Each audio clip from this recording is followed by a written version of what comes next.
और मैं देख रहा हूँ कि उलमा भी बाज़ जगहों पे अवाम के अंदर मौजूद हैं, तो थोड़ा मौका दें। कोई बात खींचनी नहीं, कोई लंबी नहीं करनी, बिला वजह किसी बात पे ज़्यादा वक्त नहीं लगाना। जो चंद ज़रूरी बातें अब आपकी खिदमत में अर्ज़ करनी है। सबसे पहले तो ये बात याद रख लें कि हमारा जो नबी पाक अलैहिस्सलाम के साथ ताल्लुक़ है ना, वो बड़ा हसास है। इंसान के बहुत सारे रिश्ते होते हैं, सारे हसास नहीं होते। ढेरों सारे रिश्ते होते हैं, सारी बेटियों को ही अपनी बेटी समझना चाहिए, लेकिन बहुत सारी घरों में आजमाइश होती है। खुदा न खास्ता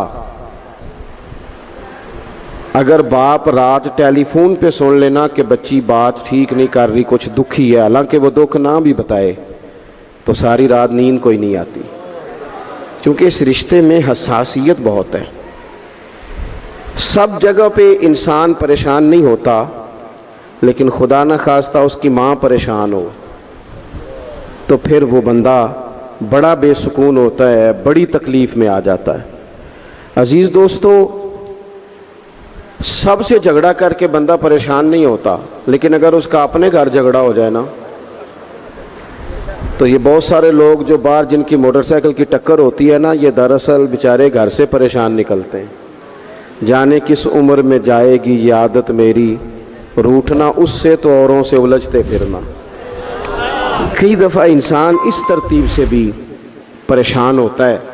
तो हर रिश्ता जो होता है उसमें हसासियत नहीं होती। कुछ रिश्ते हसास हो। मेरे नाना जान इंतकाल कर गए रमज़ान शरीफ में, तो वालदा बड़ी हौसले वाली थी, मिजाज के लिहाज से बड़ी सब्र वाली और कुशादा दिल रखती थी अम्मा जी। नाना जी इंतकाल कर गए, एक दो माह के बाद मोहल्ले में एक और बुजुर्ग का इंतकाल हुआ, तो अम्मा जी सारा रात ही रोती रहीं। तो मैं घर में था नहीं, वापस आया तो बच्चे घर वाले बाकी के मुझे बताने लगे कि अम्मा जी पहले मरीज़ हैं, तो अब वो चुप नहीं कर रही, तो आप ज़रा उनको कहें। मैंने कहा अम्मा जी आदत हो गई है, पहले तो ऐसा नहीं था।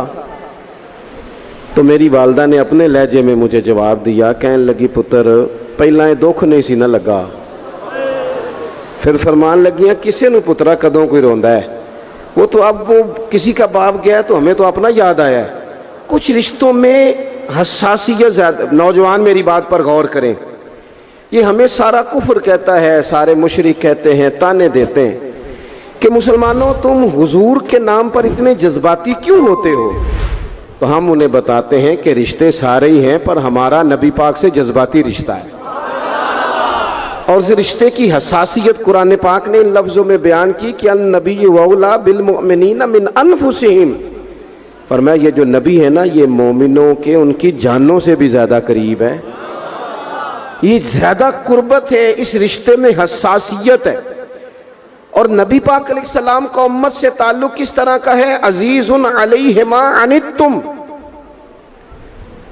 फरमाया मुश्किल में तुम पड़ो तो तकलीफ मेरे महबूब को होती है। ये कभी अम्मा कहती थी ना कि बेटा खा ले तो माँ का भी पेट भर जाता है, तो लोग कहते थे ये शायराना बात है। ये लोग तनकीद करते थे ये कैसे हो सकता है, किसी की तकलीफ किसी को हो। लेकिन कुरान ने इस मजमून को खोल दिया। फरमाया एक रिश्ता तुम्हारा ऐसा भी है कि अजीजुन अलैहि मा अनित्तुम, मुश्किल में तुम पड़ते हो, गिरा मेरे महबूब पे गुजरता है।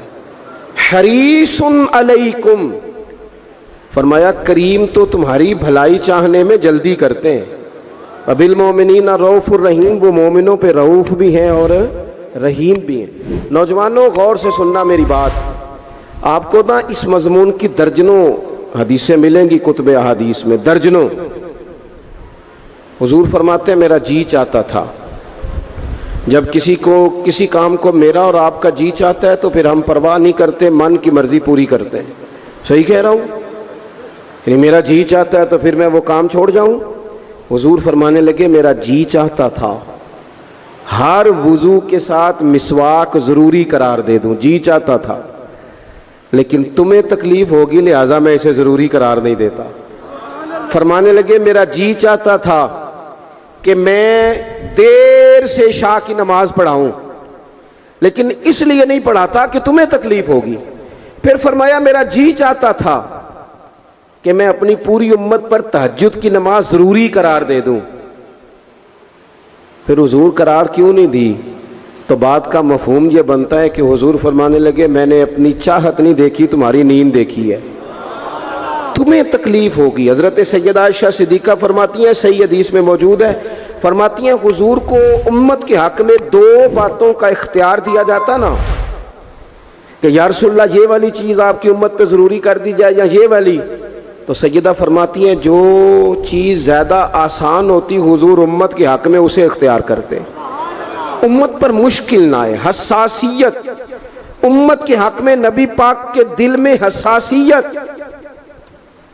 यहां तक बात आ गई कि हुजूर फरमाते हैं मैं इमामत कर रहा होता हूं, दिल करता है लंबी नमाज पढ़ाऊं। नमाज किसकी इबादत है? दिल करता है लंबी पढ़ाऊं, लेकिन फरमाया फिर किसी बच्चे के पीछे से रोने की आवाज आती, मैं नमाज मुख्तसर कर देता हूं कि उसकी मां नमाज में शामिल है या घर में से कोई शामिल है तो तकलीफ ना हो। हुजूर हर जगह उम्मत के हक में नरमी करते, आसानी प्यार करते। उम्मत की बात आती, हुजूर ने जब लश्कर रवाना किए, काफिले भेजे जिहाद के लिए, या कुछ लोगों को बाद सूबों पर बतौर गवर्नर तायिनात फरमाया, तो फरमाया लोगों को खुशखबरियां देना, लोगों को खुशखबरियां देना, परेशान ना करना, लोगों पर आसानी करना, उन्हें मुश्किल में ना डालना। हुजूर उम्मत पर आसानी करते, क्यों? इस रिश्ते में हसासियत है। जब कुरान मजीद की वो आयात नाजिल हुई ना जिनमें सख्त अहकामात हैं, तो महबूब कई दिन रोते रहे अपनी उम्मत की इस तकलीफ में कि ये दोज़ख में जाएंगे। कई दिन तक हुजूर ने आंसू बहाए। सारा कुछ जानने वाले रब ने पैगाम भेजा, हजरत जिब्रील हाजिर बारगाह हुए, या रसूलल्लाह रब फरमाते हैं परेशान क्यों है?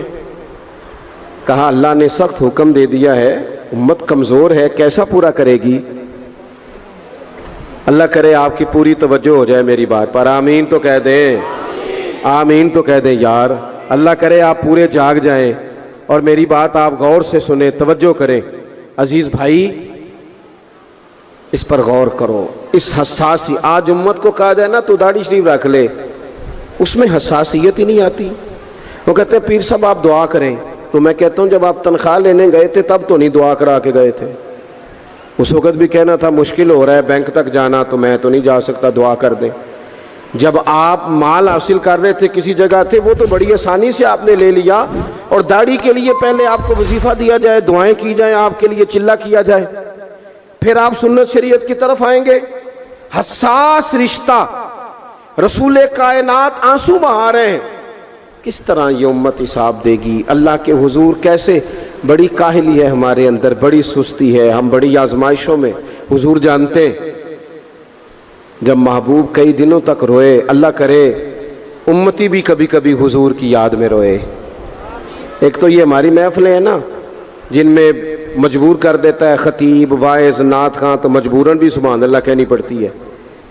काश कभी घर में बैठे बैठे भी दिल करे और हम किसी नात खां के दरवाजे पे स्पेशल जाके दस्तक दें और उसे कहें दिल बड़ा परेशान है, मदीने वाले की कोई नात तो सुनाओ।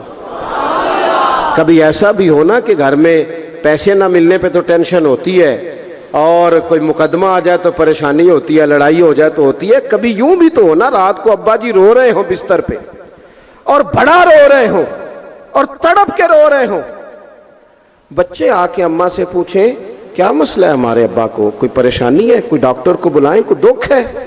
अम्मा कहती है जाओ तुम्हारे वाली बात नहीं। बच्चे इसरार करके कहते हैं नहीं अम्मा बता तो सही मसला क्या है। तो अम्मा ठंडी आह भर के कहती है पुत्र तुम्हारे बाप को ना नबी पाक का मदीना याद आता है, जिन्नू वेख के ठरदियां अखियां ने ते जिन्नू वेख के ठरदा सीना है। रब्बा तेरी सारी खुदाई च एक ही ते शहर मदीना है।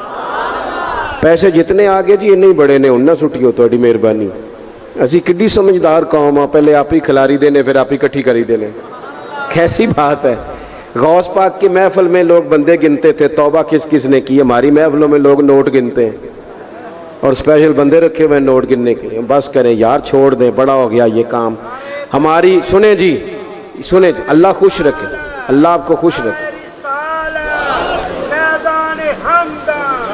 और मेरे भाई अल्लाह जज़ा दे। सुने, हमें जो कुछ दीन ने दे दिया वो हमारी औकात से पहले ही बड़ा ज़्यादा है।